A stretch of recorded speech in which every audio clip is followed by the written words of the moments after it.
Welcome to the Rimm-PODCAST, episode 49. Man, time is flying. Today, Seminole County Waters, you have one more chance to listen our special guest, Brittany Walker, running for the Commissioner District 2. So besides she's decided to run, she's a mom, she's a fighter, she's an entrepreneur, businesswoman, and also you've been on a Try magazine, right? Yes. And you are, my first question, why you even decide to run? What was the reason? Because a lot of times we have a bad leaderships or maybe a good leaderships, or leaderships don't want to change. When it's a good time, nobody cares pretty much. So, but when the times gets to this, everybody wakes up. And you represent a lot of moms too. Absolutely. You have a lot of followers. Tell us a little bit about yourself and what would you do for us when you get to become a Seminole County Commissioner District 2? Well, I've lived in Seminole County my whole life. Okay. Mostly in Lake Mary. I grew up in the community. Now I have two young kids, a 7-month-old and a 4-year-old that I'm raising in the county. Wow. And I've always had an interest in politics from a young age. My parents, were political, but I never really took an interest in getting involved until the past 2 years, just seeing how things went in the community, during a pandemic and post-pandemic.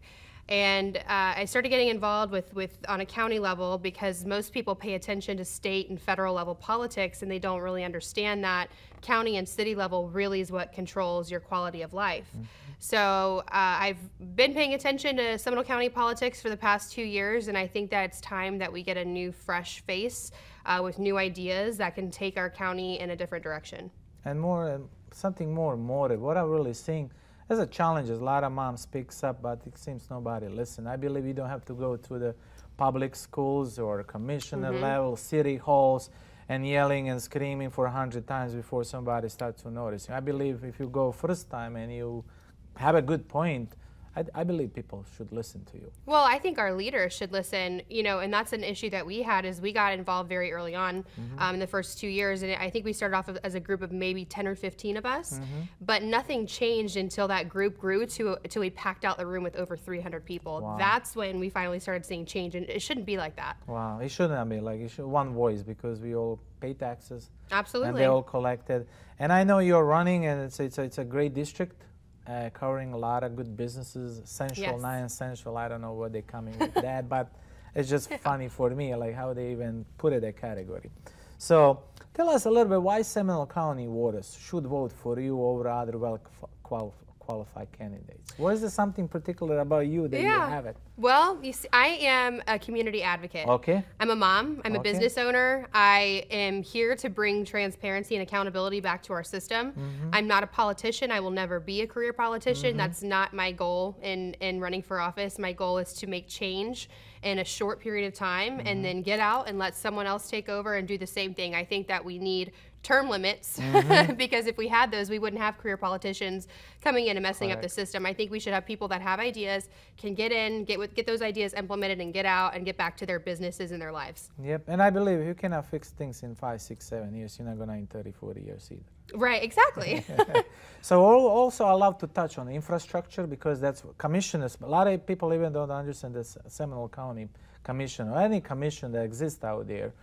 What is the power? Structure, the building, the schools, everything. So my first question is like, what policies, change, and investments are you necessary to encourage broader employment in Seminole County once you become an elected? What you gonna do differently than our current leaders? So with county employees? Yes. So currently, right now, we were in a situation where we don't have a county manager. Okay. We've lost 2 county managers in the past 2 months. Actually, Oh, they wow. hired one, he left, and then they appointed another one, they left. So we have to make sure that we're taking care of our people. Our employees are really the ones that direct our commissioners on their, the daily moves and the daily decisions as far as growth in the county. And so if they're going to be responsible for that type of initiative, they need to be paid accordingly, and they need to make sure that there's a good working relationship with the leadership. And I think that that's something we're lacking right now. I don't feel that our employees are being compensated for the amount of work that they are putting into the county. And I also don't feel like our leaders are doing a good job of communicating with our employees. And I think if we fix those 2 issues, we could really get a good system in place in Seminole County. And do you believe our current commissioners serving, they have enough accountability, No. credibility, and all? And You know, I think there's a couple up there that have good working relationships with the county, but across the board, I think there's a huge disconnect in communication. Okay, it's huge discount. So when you get elected, what type of, what's your broader strategy is going to be? What you're going to bring something fresh, new to the table? Well, I think it starts with meeting with the top line employees and finding out what issues are important to them. What are they seeing on a day-to-day basis? You know, being a business owner myself and having a team of over 10,000 people, I understand that you have to meet with people individually to find out what their department looks like, what issues they're struggling with. If you're just leading from the top and you're not actually in the trenches with your team, it's impossible to see what's actually going on a day-to-day basis. You have to be in the trenches with people. You have to understand what issues they're facing, and then you have to be willing to take initiative from a leadership standpoint to bring change in that area. Okay. And then when you become a commissioner, a lot of people don't even know what is your day-to-day job. Can you a little bit elaborate and then tell us a little bit, what is the job of commissioner for Seminole County? Well, it encompasses a lot. So a lot of it is development decisions. A lot of it is managing a county budget, overseeing your taxes that the taxpayers pay, overseeing where those funds are allocated in the budget. Everything from parks and recreation to infrastructure, all of those things are encompassed in the county commission seat. So it's a powerful job. It is very powerful, and that's why it's very important that we're paying attention to who we're electing to this position. Not just being reelected. Exactly. Okay. So my next question, do you plan to promote any changes existing taxes in Seminole County? If so, why? Absolutely. So this is something that's not going to be a fan favorite among the bureaucrats, but I believe that right now we are at a time of historic inflation levels. We're about to see a lot of, I believe we're about to see the unemployment rate rise. Currently, the current county commission just passed an initiative to increase our millage tax and put it on the ballot for 2022 to allow voters to tax themselves. That's what they love to say. I believe that we need to pursue every avenue possible to alleviate the tax burden on our citizens right now, because we're in a financial crisis. As much as, CNN or Fox News might say that we're not, we are approaching a very serious financial crisis, and as a leader, I think it's important that we're looking for ways to alleviate the taxes on the people. And I think the first way we can do that is proposing a rollback rate on the property taxes. Okay. And the property taxes keep growing, and pretty much it never stops. Well, the thing is that, they've kept the millage rate the same. So although they love to say they have not increased taxes, taxes have increased because property values are rising at such a crazy level. Yeah, it's history. I never saw. Even the cars. Yeah, cars too. Who would think you buy a car and next thing you know, you actually have make money on it. Yeah. If I knew this, I would just buy a couple hundred cars and just move on. So even the current leaders, are they like willing to work with another leaders? Because that's what I try to figure out. Not being so much involved with them, but I love to interview somebody who's the fresh, because I believe once you're sitting and you have a holding position for a long time, that you're pretty much forgetting where you're coming from. They do. And you forget about. So what is that? When you went to the meetings, is the like, do they really need a fresh new blood or not? Are they open to it? There is a couple up there that were willing to meet one-on-one. And they were the only two who repeatedly tried to repeal the mask mandates and open businesses again. The other three were, they run in a pack, and they're the three that are the most established in local government. I believe that's where we do have to propose term limits at every level. Currently on the county commission, there is no term limits. There's no term limits currently with the school boards. And that's, another area where we saw a lot of issues the past couple of years. So both seats, I believe, we could see a lot of really good change for our citizens and for our community if we implemented term limits for both of those positions. Yeah, and then once you implement the term limits, they're like, you know what, I got only 6 years to do it, I better leave the legacy. Exactly. It's like you want to actually make a difference. But if you know you're going to be there for 40 years, you made such a great point, though. If you can't get it done in 6 to 8 years, then what makes anybody think that you can get it done in 20 or 30? Years. Yeah. The only thing, if you have no term limits, I'm like, I just thought I still have 30 years. I will at least try to accomplish something. Well, that's because a lot of these people, they make a career out of politics because the reality is, they don't own fruitful businesses on the outside, or they don't really have career skills that are going to get them employed outside of politics. Correct. So they have to be career politicians. I think everybody's trying on the land use. So our Seminole County land use regulation permitting process doing enough to assure the public interest in that? We have a lot of issues, man. have a lot. That is the number one issue right now. Okay. So what you gonna do? So we have to reform our zoning policies because currently right now, any of these developers who are in the county commissioner's back pockets, all they do is they go to the zoning and planning board and propose a major rezone of whatever property they just purchased. It's happening right now in front of my mom's neighborhood at Terracina at Lake Forest in Sanford. A big developer who's funding these county commissioners came in and bought this commercial piece of property that actually has rules that that property has to mimic the look of the existing neighborhood. And he just instead says, nope, I want to do a major land use amendment and I want to build a 52-foot tall storage unit that does not look like any of the rest of the surrounding community. But that's all they do is they go to the zoning and planning boards. They say, this is what I want to do. Here's a couple $1,000s to fund your campaign and I better get an approval. And then lo and behold, they get an approval. It doesn't matter how many people show up to these meetings and protest. The current board as it stands is not listening to the community. We have got to do a better job, and I think the number one thing that needs to happen is we need to have required community information meetings that developers must meet with the community at least 30 days before going to the board for any type of rezoning or land use amendment approval. I think the developers need to work with the community to build and develop things that are mutually beneficial to the existing residents and to the new residents coming in. Nice, very nice. So, as a future elected commissioner of District 2, should commissioners be encouraged more building and development in Seminole County or not? I think before we put in any more, their big thing right now is increasing density in all of the urban pockets. Well, first of all, Seminole County is not an urban community. Seminole County is a suburban community with a lot of beautiful rural, exterior communities. And our residents don't want to see that change. So the word urban is not something that our residents like to hear right now. Before we increase density at all, period, we have got to get the infrastructure in place to support who lives there now. We have water issues, some which are very, alarming in a lot of our cities. We have schools that have a huge teacher shortage.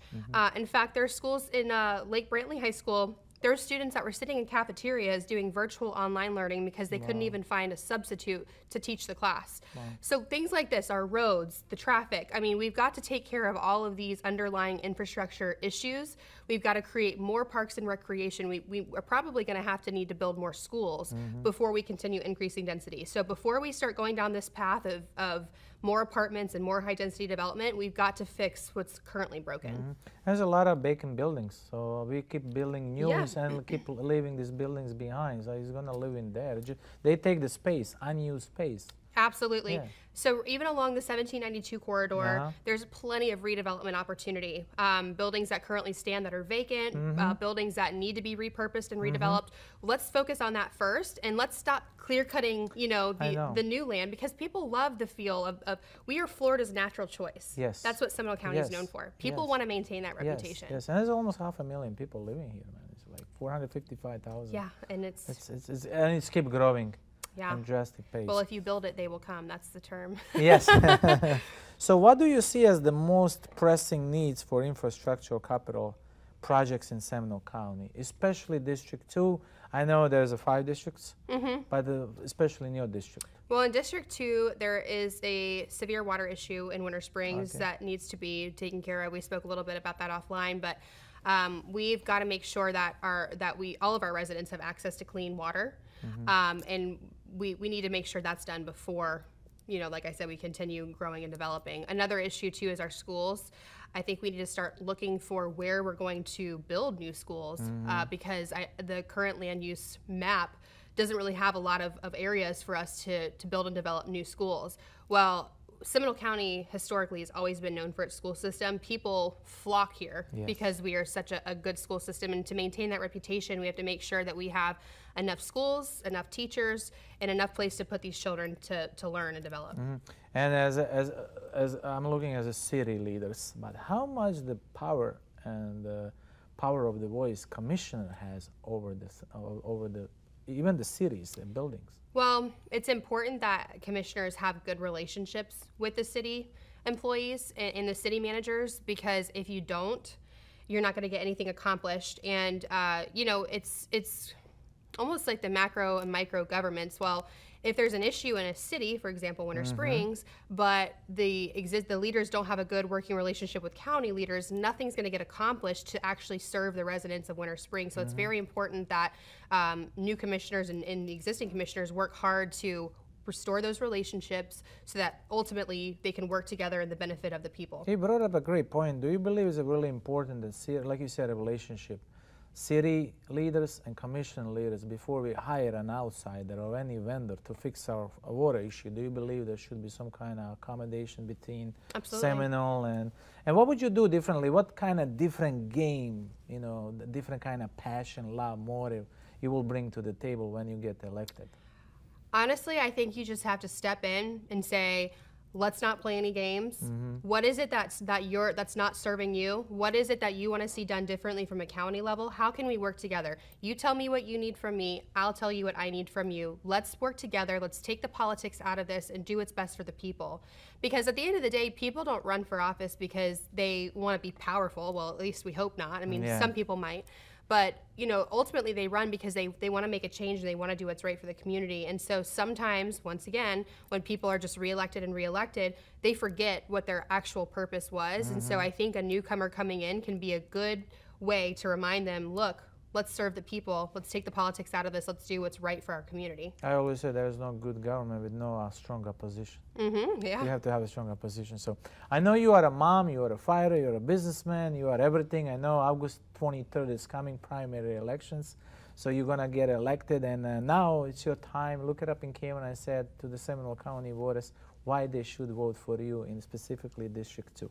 Please do. Well, I've lived in Seminole County my whole life. I love this community. I am born and raised here. I'm raising my 2 young children here, and I want to do what's right for the people. I think we have a lot of issues that we could really work together on to take Seminole County in a better direction that serves people over politics and that puts your best interests first and puts taxpayers over special interests. So I would love and appreciate your vote. If you'd like more information on my platform, you can visit walker4seminole.com. That's the number 4, or facebook.com/walker4seminole. I put my personal cell phone number on every piece of literature, and I highly encourage anyone to call me with questions. I would love to talk to you, and as your next commissioner, I can promise you that I will always be accessible and open to discussing your issues that are important to you.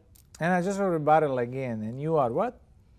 What's that? You are what? Your name is? Brittany Walker. And running for what? Seminole County Commission, District 2. Now you guys heard it. You got your job. When you get to the polls, look it up, her name. Yes, elected, August 23rd. August 23rd.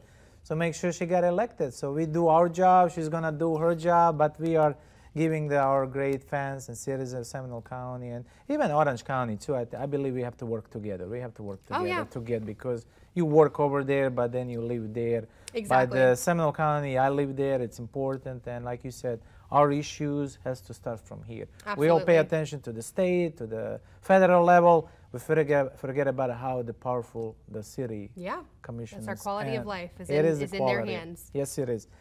Thank you, guys. This is the Iggy, your special host, Iggy, and this is our special guest, Brittany Walker, running for the Seminole Commission of District 2. Yes. Please get to the polls. The only way you can change that, actually vote. Absolutely. And that's the beautiful thing about the country. You got to vote. Yes. You got to get up.